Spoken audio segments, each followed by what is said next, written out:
Hey friends, and welcome to the Happy Hour with Jamie Ivey podcast. I'm your host, Jamie, and I'm so glad you're here. Each week on this show, I invite a girlfriend to join me and we chat about the big things in life, the little things in life, and everything in between.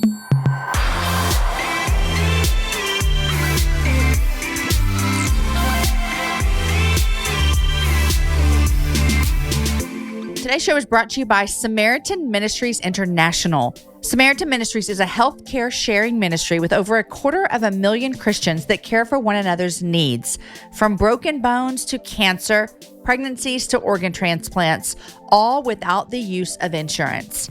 If you would like to learn more about how you can be a part of this ministry helping each other with healthcare, visit SamaritanMinistries.org. Happy Wednesday, you guys. It is the very last Wednesday of January, and so I'm glad you're here with us. I'm super excited about the show today. It's a little bit different, but it is actually the book birthday for If You Only Knew, My Unlikely, Unavoidable Story of Becoming Free, which is the book that I released a few years ago.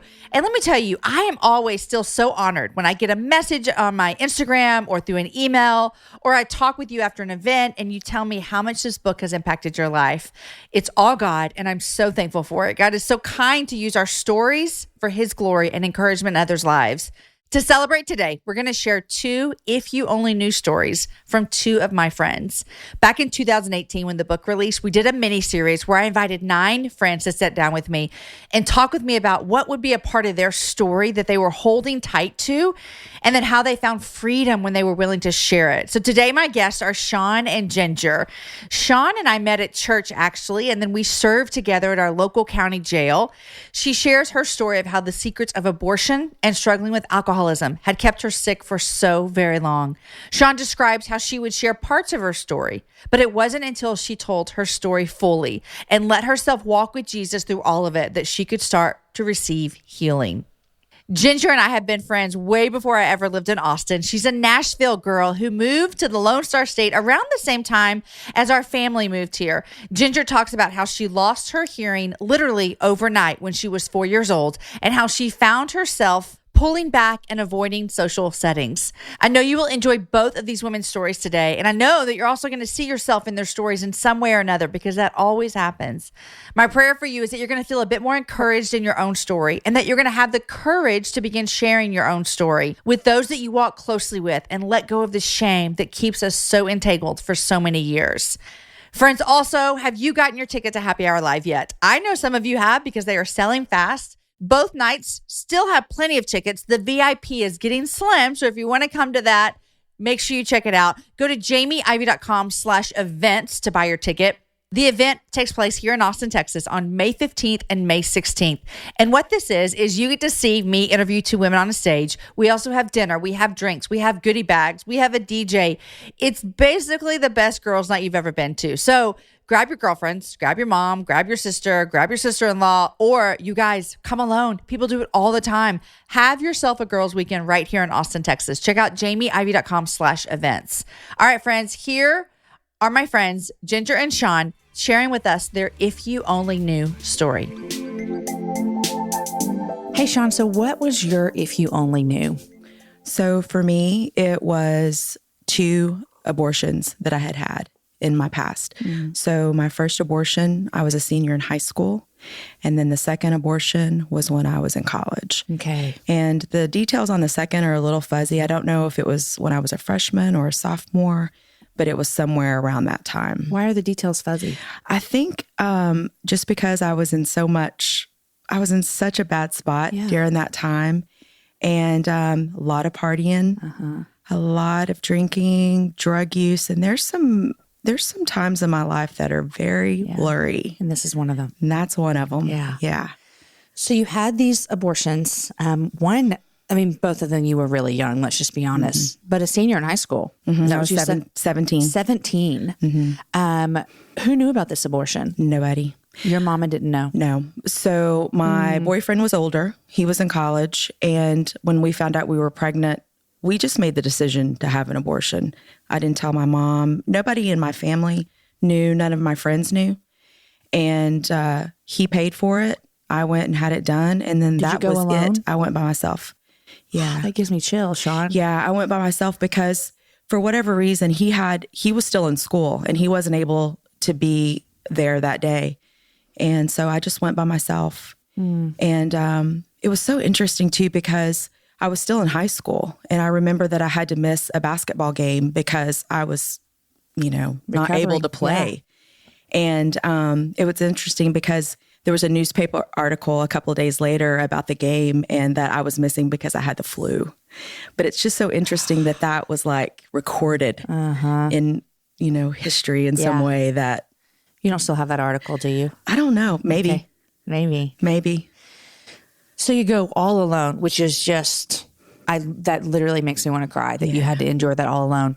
Did you feel, after it was done, did you feel, I'm over, I'm past this, or did it haunt you as a 17-year-old? As a 17-year-old, I was relieved, honestly. Like, I felt like this is a problem. We came up with a solution, and I'm done with this.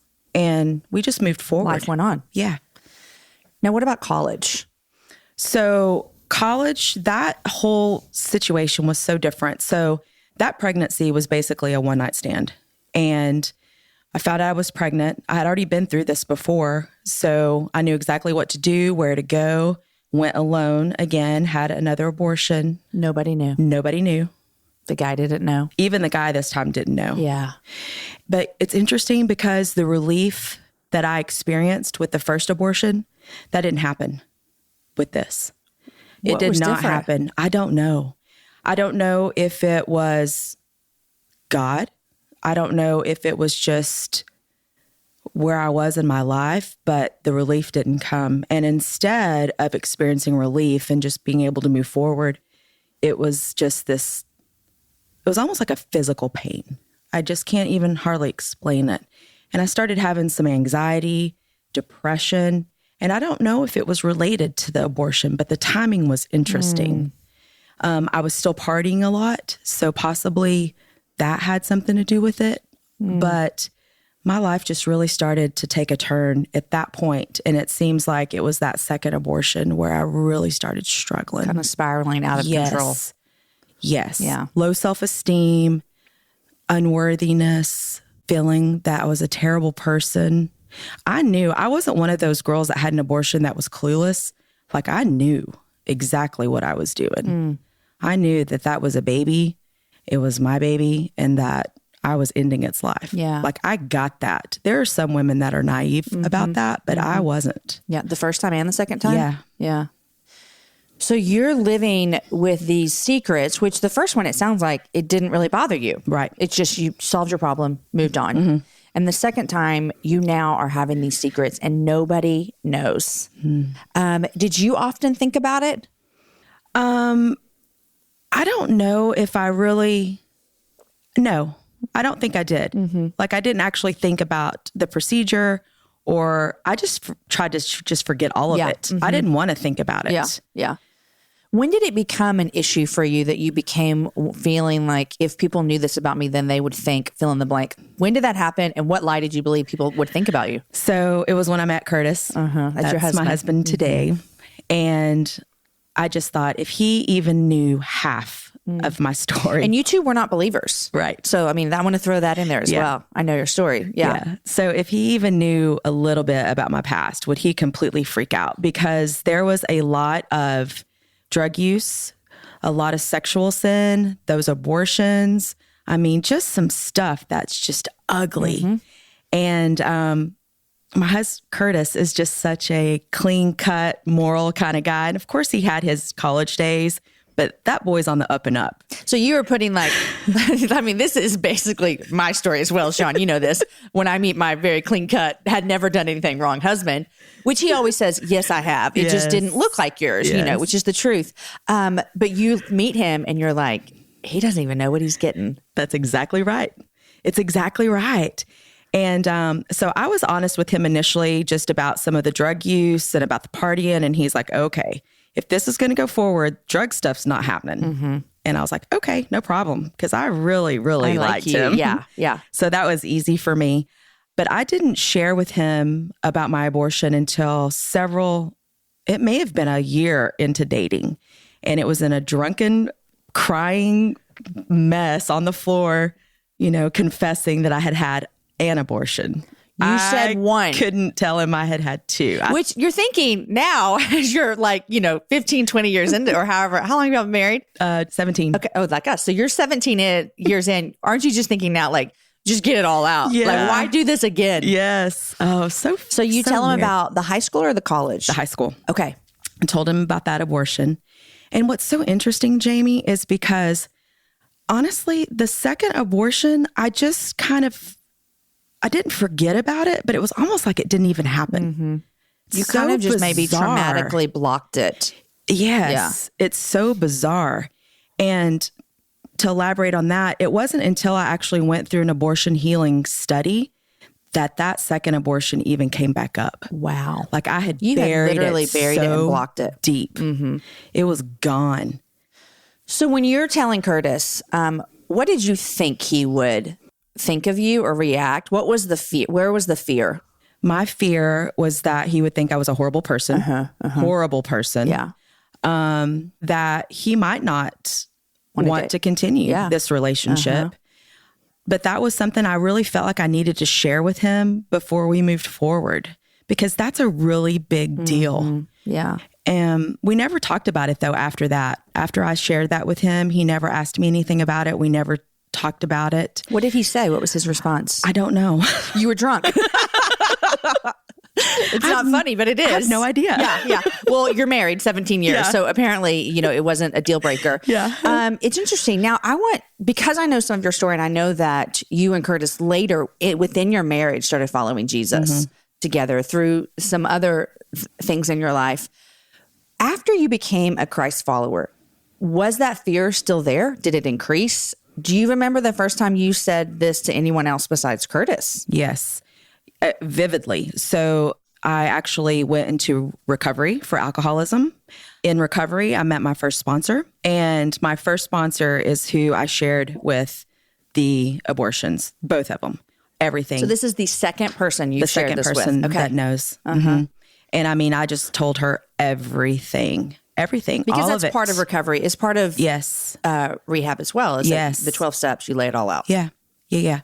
So it was so interesting because it was almost like in that moment, like I'd already started walking with Jesus and I was starting to experience a little bit of what that freedom was like. But sharing that with her, it felt like blocks of cement were lifted off of me in that moment. It's amazing. My secrets had kept me sick for so long that just speaking that, all of a sudden, like the power was gone. It was just gone. Yeah. And now it's out on the table. So now what do we do about it? Right. So she was safe. She didn't react in a bad way. You're now telling me on a podcast. Yeah. So apparently you are comfortable sharing this part of your story. Yes. That didn't happen overnight, did it? No, it didn't. And what's so beautiful about that is that as I walked with Christ and began to understand like what forgiveness really was and to be able to accept his healing for all of it, he just removed the shame, the guilt, like that self-condemnation. You're a horrible person. You're never going to be a good mom. Like he took all of that. Now, I still have regret. For sure. And sadness. Oh my gosh, so much sadness. But I don't carry that shame anymore. Praise like God. he took all of that. Yeah. Which is why I think I'm able to speak about it and be okay with it. Yeah. I think one of the number one things that I hear from women when they have this secret, it is abortion. Yeah. It is something that a woman will carry with her for years and years and years. You told me about a story in one of your classes. How old was a woman who was in one of your... We've had probably one of the oldest was 78. And had never dealt with an abortion. But had never dealt with an abortion. She would have had the abortion like before they were actually legal. Right. Yeah. Right. And so there are women that we've had in our classes in their 60s. It's just so interesting that is something that a woman will carry. And these women are believers. Exactly. Like they've come back to this class because of they wanted to volunteer at a pregnancy center and they had to go through a class if they had abortion in their past. Like it's not even on their radar to deal with it. Right. And then they look back and see all the ways that this has affected them negatively throughout their lives. And they're like, oh my gosh. And what you said earlier, do you see that it had been making them sick? Yes. I mean, their soul, I'm sure. Yes. It affects every single relationship. It affects relationships with your family, especially your children. That's a huge part of the class that we deal with, is like what happens when you have living children, how those relationships are different when you have abortion in your past. It's incredible. So I want to ask you this, because I get this question a lot, and people are asking me after writing this book. They're like, so do you ever feel as though people in the church look down on you for sharing these things out loud? Do you ever feel that? I have not actually experienced that. Thank God. Right. Good. But I also think it's because of the church environments that I've been in. I was raised Southern Baptist, hellfire and brimstone. And I don't know if I were to go and share my story in front of the church that I attended when I was young, what would happen. Right. But I've always been, since I've been going to church as an adult later, I've always been part of churches that are just all about grace and about Jesus and about broken people getting healthy and getting well. And so I've never experienced that. This is really cool, because whenever I get asked this question, I always am like, I go to a really amazing church, and you and I go to the same church. So, I mean, I just always say I will have heard our leadership confess brokenness.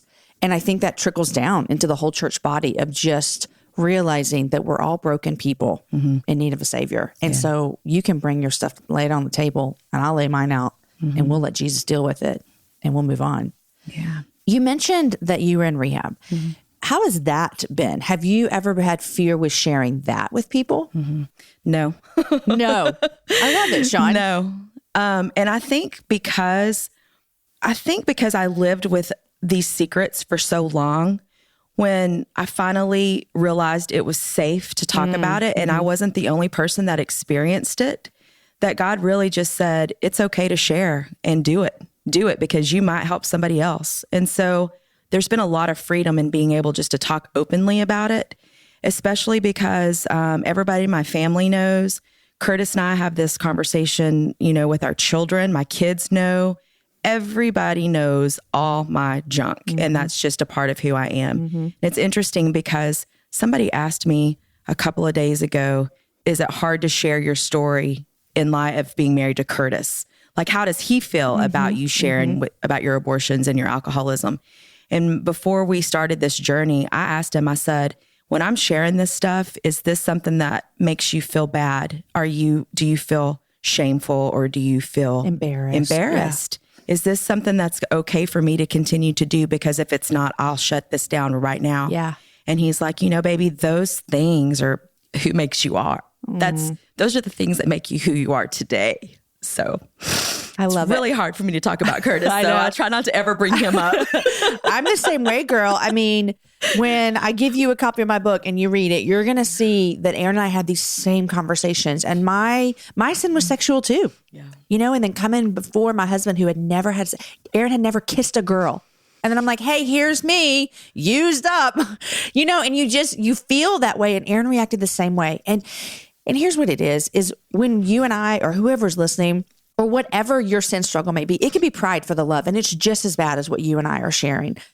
When we share those, what it does is it doesn't bring light to us. It says, look how amazing our God is. Look how amazing he is, that he could take someone so messed up like me, 2 abortions, alcoholism, drugs, and he can do something with my life. That's what's amazing. It is amazing. It is amazing. Okay. So I remember when you first told me that you're an alcoholic. Do you remember when it was? I love telling this story, because to me, I thought we were having dinner. And I thought to myself, this is a woman who is not ashamed. That's exactly what I first thought. We were all having dinner. There were 3 couples. We were at a restaurant that your husband manages, and there was wine served, and you were drinking iced tea. And I said, oh, do you not like wine? Because I love wine. I was like, do you not like wine? And you said, no, I'm an alcoholic. And I thought, first of all, no one's ever said that to me in my entire life. And I thought, she is not ashamed one bit. She knows who she is in Christ. And so I tell that story all the time. I don't say your name, but maybe I can now. You can. You're on my podcast. But yeah. And so I want to know, on the flip side of all of this, on the flip side of walking through these struggles that you had, the shame, the embarrassment, laying it on the table, telling Curtis, now you just told me you talk about this, and you and I serve at the jail together. And so how has God been faithful on the flip side of this journey of yours? There's so many ways, Jamie, but I think the biggest thing for me is that I'm able to facilitate an abortion healing class now. And so women who are carrying this junk with them, this shame, this guilt, this condemnation, I'm able to help them see Jesus and help them to see that what he did on the cross is enough for all their sin, even the sin of abortion, because that's one that women just don't think that God can forgive. And that's a lie straight from hell. Yeah. It's all forgivable because of what Jesus did on the cross. And so God has used the darkest, saddest, just the most horrible times in my life, and he has redeemed those things. And now he's using those things for his glory. And that's just the awesome God that we serve. He'll take the junk, the baggage, he'll redeem it, and then he'll use it. And so that's what he's doing right now. And I also feel like he's really redeemed it in a way that I'm able to share this with my daughter and with her friends. I've recently shared this story with my daughter and her disciple group. And just knowing that my experience could possibly show my daughter or somebody that is the age that she is, 14, hey, you don't have to go down this path. And if you do, listen, you need to go to somebody and talk to somebody, because this is not something that you need to deal with on your own. I just think if I would have gone to someone, if I would have gone to my mom, if I would have gone to another adult, maybe my path would have been completely different. And so I think it's just been so great to be able to encourage them and say, hey, you're going to screw up. This is life. You're going to mess up, and you're going to mess up big. But guess what? I'm here for you. I'm here. I've been there. I've done that. Yeah. Don't be afraid to come to me. And so those two things, helping women that have experienced abortion, and then just being able to be available for my daughter, that's just huge. Yeah. And you're now facilitating this class at the jail where we serve. Which is incredible. Yeah. I can't help but think a lot of addiction, which I suffered with, is related directly to past abortion, because you don't know how to deal with that heaviness. And so for me, it was through alcohol and drugs. Yeah. Just numb it down, forget about it, and then move forward. And so a lot of women that struggle with addiction have abortion in their past. Wow. That's interesting. So do you remember when you first told your mom? Yes. How did that go? It was so sad and precious all at the same time. I had to do it. I didn't want to, but my sponsor made me. It's part of my making amends. So you're a grown woman with children, married, a mortgage, a husband, doing life. Yes. It was incredible. And it completely changed mine and my mom's relationship. Wow. Because there'd always just been like this space between us. We just weren't able to connect. I had a lot of resentment and anger. She just didn't understand me or where I was coming from. And part of my recovery was making amends. And so, I shared with her about the abortions and how sorry I was, and that I should have gone to her, and that I was so selfish and just thought I knew everything. And it was so sweet to be able to just apologize and ask for her forgiveness. And then for her to be able to comfort me, in a way that she probably would have wanted to have done back then, but wasn't given the chance. Yeah. And that was a really special moment. And it's completely changed our relationship. I love that. Every time I hear you talk about the 12 Steps program, which I never knew anything about until I met you, and you always teach the class at the jail on addiction. Most of the time you teach it. And I learned something from you every single time. And what I see is that step, when you talk about that, is it step 4? About 4 and 5. Yeah. Writing everything down and asking for forgiveness and making amends. Every time you talk about that, I think, man, that is exactly like how we receive healing. The God's word says, when we bring things to the light, because things that are in the dark and in secret, like you said, they make us so very sick, so very sick.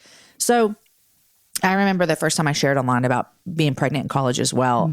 Someone emailed me from our church, and she was married, kids, and she said she'd had abortion. She'd never even told her husband. Wow. And that just broke my heart. And so I know people are listening right now, and they are thinking, this is my story. Nobody knows. What do you tell them? That's a good question. The first thing I would say is just start praying about it. Start praying about it and ask that was the thing I did my first year in recovery, because I had these 2 abortions and I didn't know what to do with it. And my sponsor said, you pray to God and you ask him for a way to receive healing and to move forward and to make amends. And he's going to provide a way because he's faithful. And he certainly did. He provided a class for me to be able to go through and just get all the healing that I needed. So my first thing would be, you start praying hard about it. And then God is going to reveal to you exactly who you need to tell and what you need to do. And I also would just want to say that there is help for you. If you have abortion in your past, there's help. There's this beautiful class called Forgiven and Set Free. It's an 11-week program. And you basically just walk through all of it. You walk through the denial, the guilt, the shame, the anger, the depression. And then you're able to receive closure at the end of that, because this is not a secret anymore. You're able to acknowledge that your children were, in fact, children. Let's look at that for what it is. Yes, I made a huge mistake, but these are children that are mine. And just be able to sit in that and then ask God to heal those really sad, scary places that you don't want to go. Yeah. Because he will heal those places. And then he's going to do something amazing with that pain. Well, Shawn, thanks for being vulnerable today with me, and thanks for sharing your story. And I think one of my favorite things you said is something that we know, is that this sin of abortion is not too big for God. That's right. It is not. And he didn't forget about it on the cross. Nope. His blood covers all sins, and his forgiveness is for all of them for you. And so thanks for sharing with us today. Okay, guys, I know that you so enjoyed Shawn's story. I loved it when she says, God has used the darkest, saddest, the most horrible time of my life, and he has redeemed those things, and now he is using those things for his glory. Yes, and amen to that. I know you're loving this, but before we get into Ginger's story, I want to thank the sponsors who have made today's shows possible. Today's show is brought to you by ZipRecruiter. Hiring is challenging, but there's one place you can go where hiring is simple, fast, and smart, where growing businesses connect to qualified candidates, and that place is ZipRecruiter. Cafe Altura's COO, Dylan Miskowitz, experienced how challenging hiring can be after unsuccessfully searching for a director of coffee for his organic coffee company. Then he switched to ZipRecruiter and saw an immediate difference. And you can too by signing up for free at ZipRecruiter.com/HH. ZipRecruiter finds candidates for you, and its technology identifies people with the right experience, and then it invites them to apply to your job, so you get qualified candidates faster. After posting his job to ZipRecruiter, Dylan said he was amazed by how quickly great candidates were applying and found his new director of coffee in just a few days. With results like that, you guys, it's no wonder that 4 out of 5 employers who post on ZipRecruiter get a quality candidate within the first day. ZipRecruiter, the smartest way to hire. See why ZipRecruiter is effective for businesses of all sizes. Try ZipRecruiter for free at our web address, ZipRecruiter.com/HH. That's ZipRecruiter.com/HH. Today's show is brought to you by Third Love. Designed with measurements from millions of women, Third Love's bra styles are made to fit your life. They have over 80 bra sizes, but know that the only one that matters is yours. I'm asked often if I really wear Third Love bras, and the answer is always yes. And usually I'll say, I have one on right now. They are the most comfortable, best fitting bras that I've ever owned, and the Third Love team makes ordering a bra so easy. This is hands down the most comfortable bra that you'll own, with straps that won't slip, tagless labels, and lightweight memory foam cups mold to your shape. Plus, returns and exchanges are free and easy. In fact, thanks to Third Love's Perfect Fit Promise, every customer has 60 days to wear it, to wash it, and put it to the test. And listen to this, you guys. If you don't love it, return it, and Third Love will wash it and donate it to a woman in need. Third Love knows there's a perfect bra for everyone. So right now, they're offering all of my listeners, which is you, 15% off your first order. Go to thirdlove.com/Jamie right now to find your perfect fitting bra and get 15% off your first purchase. That's thirdlove.com/Jamie, Jamie, for 15% off today. All right, my friends, here is another If You Only Knew story with my friend Ginger. Ginger, what is your If You Only Knew? If you only knew how badly I have struggled and still struggle with social anxiety. So when you say social anxiety, I think when I hear that, I probably have some maybe preconceived notions of what that might mean. And I think that could probably be different for a lot of people. Am I right? Yeah, different kind totally. of. Yeah.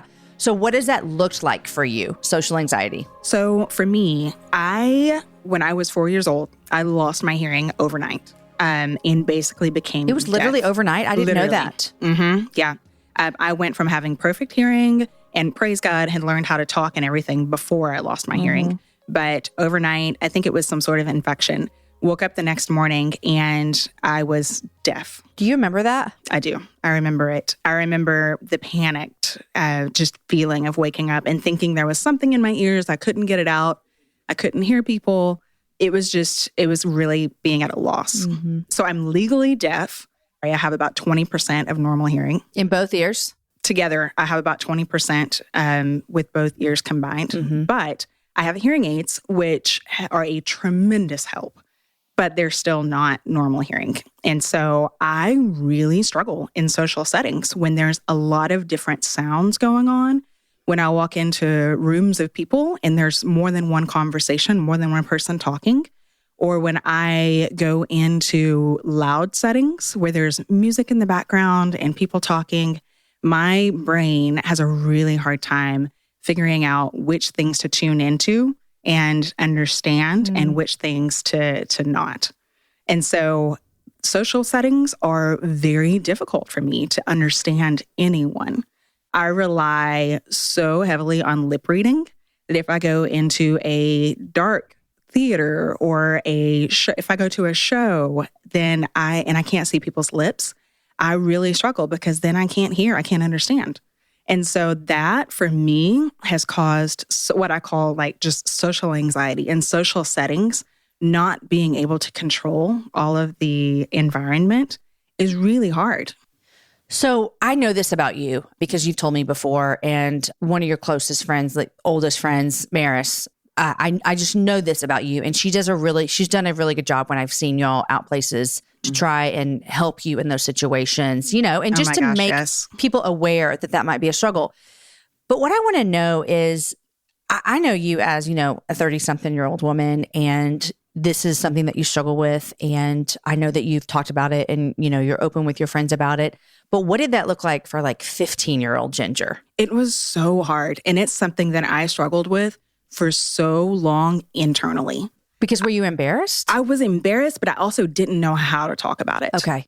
And truthfully, I think that when I was a kid, I was just kind of put in settings that I didn't have control over. But when I became kind of an independent adult, when I went off to college and I was all of a sudden able to control the environment that I was in, I found myself pulling back and staying home and intentionally not putting myself in those situations because I didn't want to risk it. I didn't want to risk having a awkward encounter with someone if I didn't have to. And so I'm an introvert by nature anyway, but it really started to fester and grow into just pulling back and not investing in relationships, not pushing myself.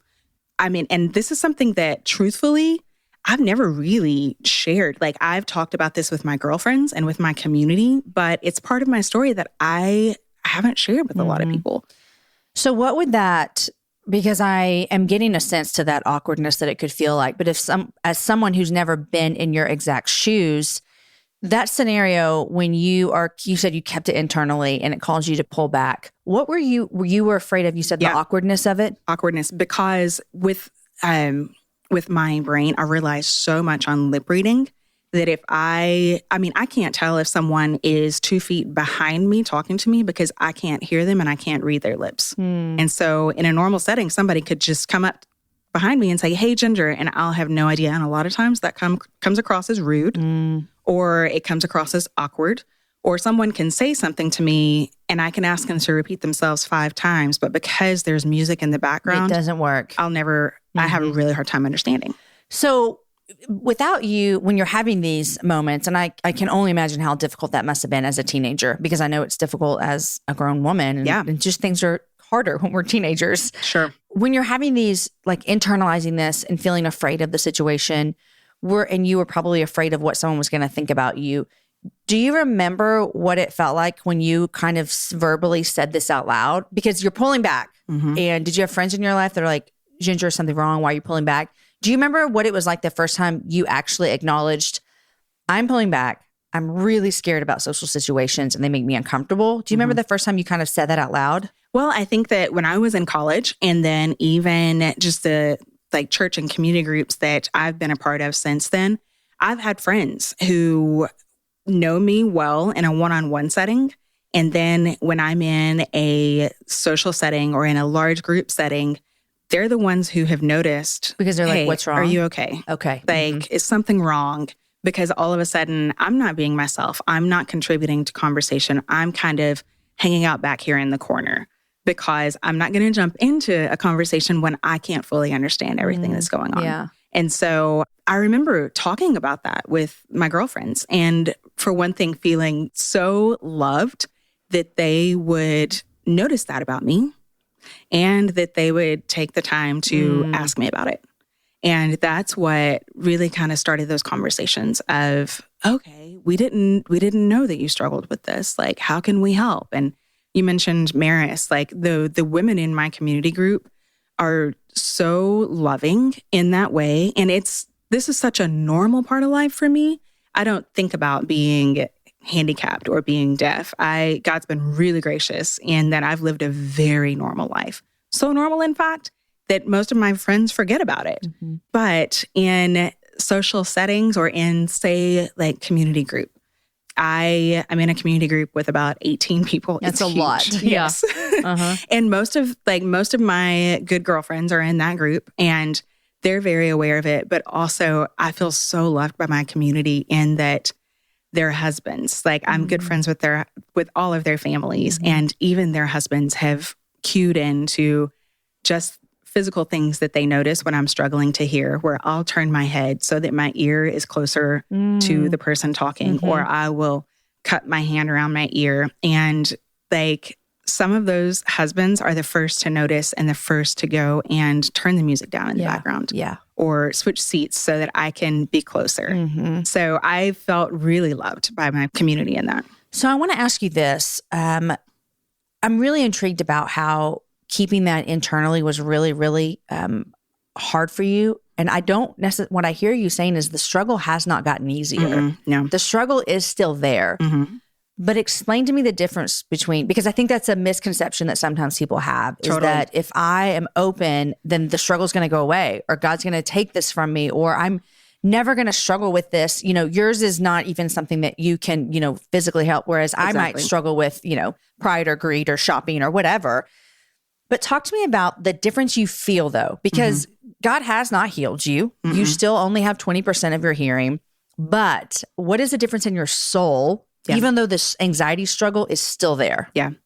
Well, I think that for me, so much of this came as a believer when I started to understand that when scripture talks about God's sovereignty, God's in control of not just the big things, but the small things too, which means he must also be in control of the fact that I have a hearing loss. He could have prevented that. And he could still change that, but he hasn't. And so that, I think, coming to a place of realizing that has helped me so much in learning to trust him with it, because it is clearly a weakness of mine. Like, my hearing is not a strength. It's a weakness. It is literally a physical weakness. Absolutely. Yes. And it's something that I can do nothing about. And it is like, I really feel like it is God's grace to me. And it's one of the things that brings me back on a daily basis to remembering I'm not in control of this. I have to rely on the Lord to provide for everything. And so for me, what like in the social anxiety part of it is I can go to church on Sundays. Honestly, church is really hard for me. I can imagine. Yeah, it's loud, it's dark, it's all the people I love in one room, and I want to talk to all of them, and I can't understand any of them. Yeah. But I go to church on Sundays, and every single Sunday, even still, before I walk into that auditorium, like I have that like anxiety in my throat where really and truly, what I want to do is I want to go home. For sure. But if I'm able to trust the Lord with my hearing loss and for him to be strong in the areas where I'm weak and for him to be glorified in that weakness means that I walk in faith. And so I walk into church every single Sunday knowing and trusting him. And that really, truly is walk of faith for me. Yeah. And so like I trust him with that. And so because I'm able to trust him and I know that he is the one who holds every bit of this in his hand, then I am able to not fear these things. And even when I have just this twinge of social anxiety of, man, I could go to this thing or I could stay home, like I can trust him in that, even if it results in an awkward encounter or me giving the wrong answer to a question that I didn't understand that's so clear on the person's face, then I can still trust him in that. Yeah. Like those things are still going to happen, but he's still good. The best thing about, and I say this almost every interview, so if those of you that listen to all the ones in the past, you're like, Jamie, you say this every time, but it is so true. The best thing about all of these conversations that I'm having with women, with whatever their struggle might be, is that it is so relatable to all of us in different ways. I may not struggle with social anxiety, but when you're sitting here dropping bombs of truth on us about trusting in God, even in our weakness, that is something that we can all benefit from. So social anxiety. Yeah. How have you seen God use that anyway in your life with other people? Do you feel as though, like I always know, like when I say things out loud, like I'm like, I'll go first, me too. I get it, Have there been moments in your life where you've shared about this and it has made someone else feel like, okay, if Ginger can say this, if Ginger struggles with this, then I can maybe say what I'm struggling with? Yeah. Oh, for sure. Especially with the women in my life where I struggle so much with, I try so hard in some settings, like on the phone, like these things that are really hard. And man, just coming to a point of, I make myself so anxious about it that trusting God with it. And then something beautiful coming out of that and sharing with my girls, with my women. And they're like, oh my gosh, yes. Like I forget about that. Like, man, that's so good for me to hear. Yeah. But yeah, totally. I think also when you're sharing about, social anxiety, it is something that could totally be hidden. You wouldn't have to tell anybody this. Yeah. You could literally go your entire life and never share with one person how anxious you are in social situations because it feels vulnerable, you know, and it's not an outward thing. You're not binge drinking or binge eating, you know what I mean? And so, but at the same time, it's something that for years just ate me up inside. And what it did is it produced loneliness. It produced just this like isolated feeling that for you to be lonely or isolated when you're surrounded by people is heartbreaking. And so what it was I wasn't letting people into that. Like my community, I wasn't sharing this with them. Yeah. But when I did start sharing it, like, man, not only was I able to bring what was in the dark into light, but it helped like the people in my life learn and know how to love me well. That's key right there. That's good. It is huge. And it has been such a blessing. And once again, it's not one of those things where all of a sudden, like, oh, poor Ginger, Right. she has a hard time hearing. It was not that way at all.